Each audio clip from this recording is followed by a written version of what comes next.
arms looked like they could take Regnark in a fair fight without weapons. Finally appearing in the rear of the room, four much larger and deadlier-looking versions of the lesser imps appeared above the ground with their wings outstretched, wielding long red steel pitchforks in their hands. Instead of staying at a distance like the imps, however, they immediately shot forward and started to dive towards the group with their weapons extended.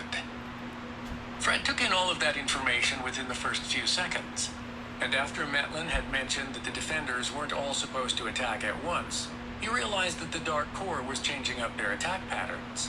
While it couldn't create anything new or change anything inside its dungeon, it could certainly dictate how its defenders could attack. He couldn't blame it, though, because he probably would have done the same thing if he saw a potential threat to his existence.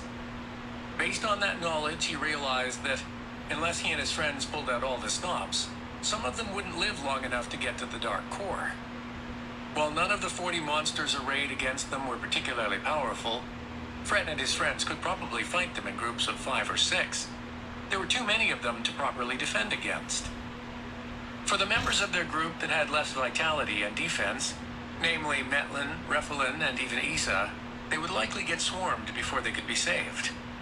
If the other group hadn't been relatively low on power and stamina from their earlier delves to the dungeon, Fred thought that they might pull off a defense. But with the current state of affairs, Issa and DC were going to have to intervene. "There's no help for it, Issa. It's Scorpion time. DC, do your thing. We have to get through," Fred yelled, while pumping 13,100 essence that he had in reserve into Light Explosion, the new one he had adapted from the Channeler to unlock it and bring it up to level 4. Light Explosion channeled 4, 0 out of 27,000. Upon activation of the channeled Light Explosion spell, the caster extends their power toward a specific point of space, non-targeted. Once enough power builds up, a controlled explosion of light will occur at that point that will harm anything within a certain distance from the origin point with light-based damage. The explosion will continually wax and wane if the channeled conduit is maintained with sufficient power.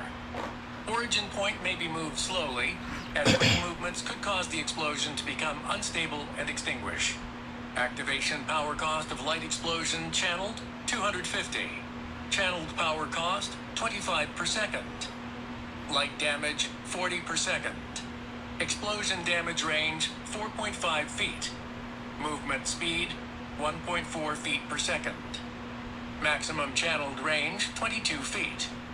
Looking at his own power, Fred saw that he hadn't actually used a lot lately, as most of the heavy work had been done by the others. Fred Winklemossering. Power, 4,725 out of 5,100. With his reserve of power and his new channeled spell, he was finally going to be able to contribute to the fight.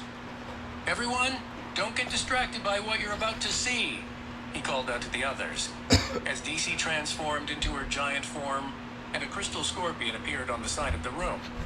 With a quick dodge to the side as a hellfire ball flew past his head, Fred began to unleash his power. Chapter 28. Despite Fred's warning, the others were still distracted by what DC and Issa did. She herself was only slightly distracted as she saw Fred extend both of his hands out in 2 directions, and 2 simultaneous explosions of light appeared in the air, swallowing up 2 of the flying fireball-flinging demons in the middle of the air. They tried to escape the destruction, but they were essentially burnt to a crisp in less than a second as the light damage destroyed their dark-based bodies. She had heard a long time ago from her starting days as an adventurer in the Syndicate about the different types of dark dungeons, but she'd never thought that she would ever visit one. Despite having a former affinity for death and necromancy, she never wanted to be surrounded by undead. The one place she wanted to visit even less than undead dark dungeons were the ones filled with hellspawn. She wasn't sure what it was, but she used to have some sort of mental breakdown whenever she thought about demons and other denizens of hellspawn dungeons. But now, it didn't really bother her. She still wasn't necessarily a fan of demons, devils, imps, and succubi, but she wasn't prepared to run screaming at the thought of going up against them. As soon as they entered the dungeon, she knew right away that it wasn't an undead dungeon, and she had prepared herself for the abject terror she knew was coming. But it never hit her. Whatever part of her that had rebelled against the thought of delving through hellspawn-infested dungeons was just gone. Strangely, it worried her a little bit. What else is gone? Am I missing anything else? So far, she hadn't encountered anything but a much-muted fear of death. Since she had died already, death wasn't quite as scary as it was anymore. She didn't for a minute think that if she died again, that she would come back to life. But the all-encompassing drive to save herself was almost non-existent. It wasn't gone completely, but it seemed to be mostly replaced by a need to help others, which was the main reason she wanted to help find her guild and the townspeople of Gatecross. She felt a drive to ensure they didn't die. That same drive also extended to the people of Death's March, despite the fact that they'd tried to kill them. She was glad when Fred had volunteered to help them, even though he had no idea what he had in mind in the dark dungeon. Speaking of that, she returned her attention back to the fight against dozens of hellspawn after being distracted by Fred's new light explosion ability. She directed her level 6 crystal scorpion she'd just created to start attacking the bear demon thingies that looked powerful.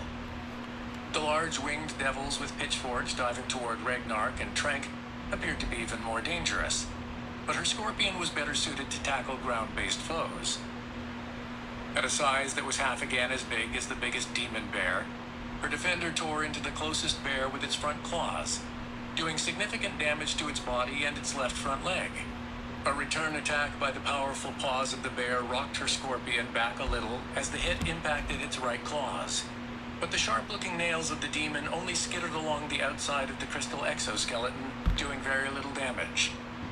The vulnerable point of her scorpion was in its face and the tip of its stinger, which the bear couldn't reach, which meant that it was picked apart quite easily by the giant claws of her defender. For herself, Issa threw out a light scythe spell toward one of the imps, throwing dark-colored fireballs, and scored a direct hit. But all it seemed to do was annoy it. The flying hellspawn was more powerful than the undead they'd been fighting outside of the dungeon, and her level 2 light scythe just didn't do quite enough damage, despite its vulnerability to light damage. She quickly opened up her Dungeon Adventurer Syndicate interface and spent an additional precious 12,000 essence to bring it up to level 4, essentially doubling the damage it did. She closed her interface and immediately saw a black fireball heading right for her face.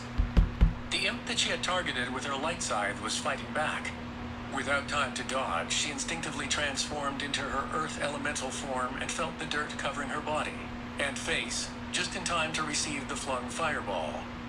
Her head snapped back from the force of the impact, and she braced herself for the feeling of having her face burnt away. She reached up with her dirt-covered hands and felt around, finding some cracks in the rough exterior of her head, but it was fully intact, and it wasn't hot in the least. She didn't think she could surprise hellspawn, but she could have sworn the look on the imp that had tried to burn her face off was one of shock. She wiped even that look off its 3 times their normal length. The only issue was her mass of dirt covering her. If she grew taller, for instance, her body would extend upwards, but she would grow much thinner as a result. Essentially, if she wanted to make something bigger, something else needed to become smaller. Still, there was only so much she could do, but it was quite a bit if she didn't mind bending and stretching her very form in order to do all of it. Issa struck back at the dark goblin with admittedly clumsy strikes, which were just as clumsily deflected by what appeared to be a steel knife in its hand. She'd never had much weapons training in the past, which only made sense. Most of her adventurer days had been filled with slinging spells, or occasionally fending off an enemy with a staff she kept stored in her PIB. As far as edged weapons, however, she had never really fought with one before she acquired her new Earth Elemental form, so she knew her skills were a little lacking. Fortunately, desperation and a willingness to throw oneself into a fight could make up for that lack of training. A little bit. When Issa added the fact that she knew she wouldn't be seriously hurt if she was stabbed once or twice, she was more than willing to go all out without regard to any type of defense. Well, that and she cheated a little. A light scythe she shot directly in its face caused the agile goblin to dodge quickly out of the way, while partially blinding it at the same time. When it was disoriented, she struck hard and fast, stabbing and slashing for everything she was worth as she practically jumped on top of the shorter figure. She felt a single slash from its knife scrape across her chest, but she was able to overcome its natural speed and defense with her suicidal assault. She kept slashing at it until it disappeared into the ground, melting away and leaving dark mana behind, which was immediately absorbed by the dungeon. She looked up to see the rest of the group finished with their own fights and staring at her. The new group they had joined with were looking at her with expressions ranging from shock to veiled interest, while Fred and Ragnar just smiled at her. "What?" she asked, trying to figure out why they were staring.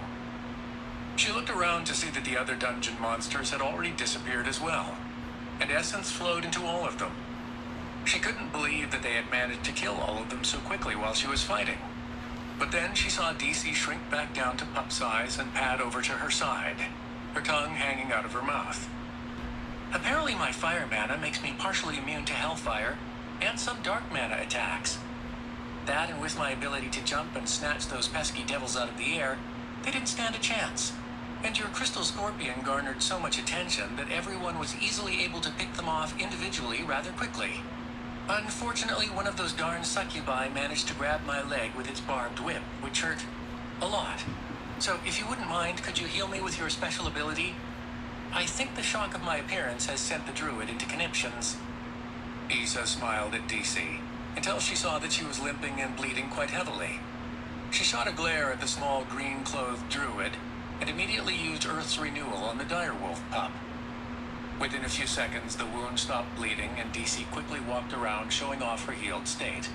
Isa looked around for her scorpion and saw it in the center of the room, looking quite a bit worse for wear, but still miraculously alive. "Thank you, Isa. By the way, you're naked. Just thought you'd like to know." Isa immediately banished her earth elemental form and hid her face behind her hands once she was back to her human body again. "I must have forgotten to add clothes when I changed so quickly." She couldn't believe she'd been figuratively naked again in front of all those people.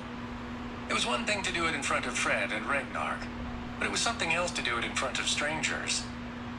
Muted laughter from the group was quickly cut off as Trank told everyone, "All right, we've made good time and there's only one room left. Let's go!" Chapter 29. Fred couldn't believe how deadly DC could be once she had the opportunity to show off her skills. To her giant direwolf form, the demons and devils and imps were more like chew toys than real threats.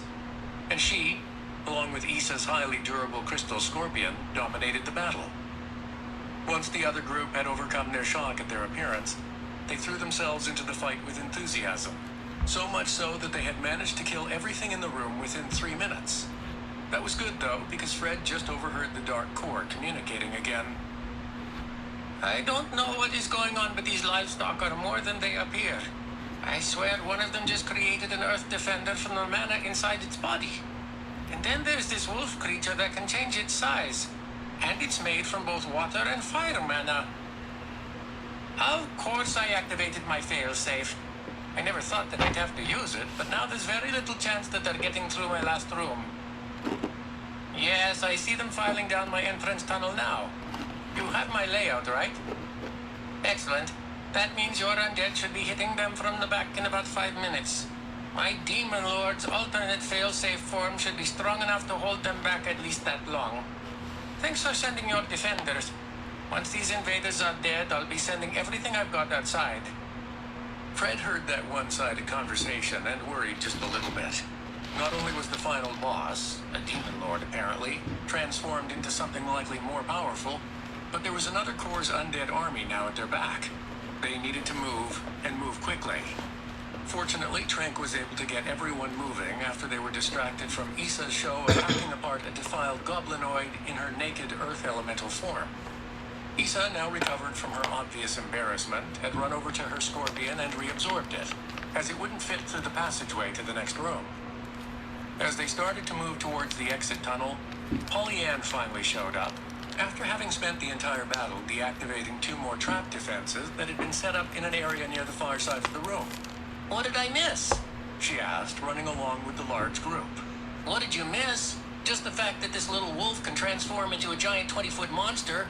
Oh, and this girl can summon monsters to do her bidding and become some sort of naked dirt creature that has the ability to create blades from her arms. That's all." Metlin told her with exaggerated sarcasm. And then let's not forget that this guy here is apparently a channeler as well, along with some sort of mage. Who are you people? He continued, directing his question toward Fred. It would take too long to explain it right now. If we survive the next 5 minutes, I'll tell you whatever you want to know. We have to hurry to get past this last room before time runs out, Fred told him. What do you mean by survive? And by my reckoning, we still have over 10 minutes before those monsters reach Death's March. As well as over 20 before they reach here. I guess it couldn't hurt to tell them. Oh, I'm not talking about that. I'm talking about the army of undead that just entered through the entrance tunnel. We've got about 5 minutes before they hit us from behind. Trank stopped at the front of the group, halfway through the tunnel to the 30th and last room. What? Where did they come from and how do you know? The question was echoed by the Dark Core at almost precisely the same time.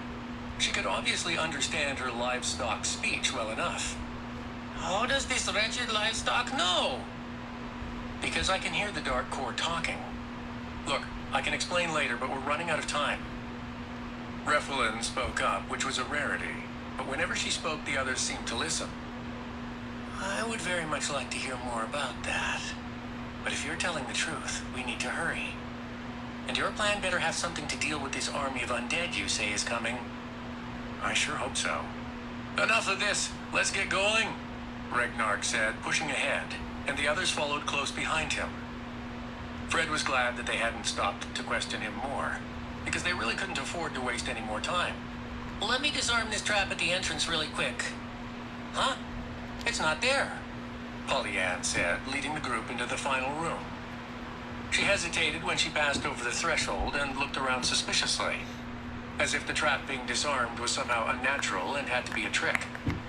Fred used his mana sight and didn't see any activated defenses, but he thought he saw a faint residue where one might have been, but it was essentially powerless now. Looking around the room, which he could see in the complete darkness better than his normal vision. Yeah. He saw 7 with small embers burning in where he thought the eyes were. 6 arms extended from its shoulders all the way down to its torso on both sides of its chest, which sported muscles on top of muscles to support the extra appendages. A black-colored rotted loincloth covered its waist, which allowed the tree trunk legs extending from its hips, which ended in cloven hooves, free range of movement. To top it all off, each of the 6 hands held a large black steel scimitar at least a dozen feet long, currently held upright without the demon seemingly straining itself. Guys, there's no way we can kill that thing. It wouldn't surprise me if it's something only seen in at least a very high B-rated dungeon, if not an A-rated. If we were completely rested and at full power, we might be able to harm that thing, but I doubt we could kill it, even with whatever special abilities you all seem to have, Trank said, glancing at Issa and the direwolf in particular. He's likely right. There's no way we can kill that thing. I might be able to do a little damage, but a solid hit or two from one of those swords and I'm done for. That wasn't promising if DC was admitting defeat before they even tried. After looking closer at it, though, he couldn't help but agree. Demon Lord, upgraded level 1. Vitality 35,000. Attack 1800. Multi-slash, crosscut, forced assault, hellfire stomp. Defense 750, plus 70% dark defense, plus 7. Nothing else happened, though, and he worried that he had still taken too long to decide. Finally, after he sat there with his fingers touching the dark core for what felt like I thought I was recording. He experienced a weird shift in his entire perception. Hold on. Rerouting absorption parameters. Do you wish to extract? I mixed skull glue with water. It's about 10 to 1. 10 drops of water to 1 drop of glue. Most of it is wood glue. It's the strongest PVA glue. And I put that over the rocks to hold them in place after I glued them down. Because last time I glued the rocks onto the walls, and so they've been slowly falling off. So now I'm double coating the rocks to hold them in place. and then I'll put some leaves over them. I bought these on Amazon. It was a 3-pack. You get different colored leaves.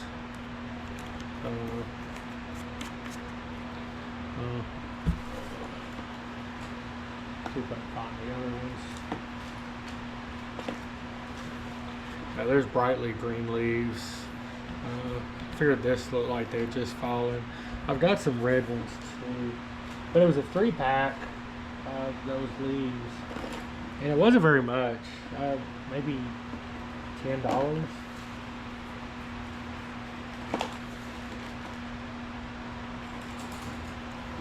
I thought it was a good deal.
This is old. I made this 2 years ago, and just whenever I'm putting scenery down, I shake it up. All the glue goes down to the bottom. I shake it up and I spray it on, or I squirt it on like that. Either or. Both ways work.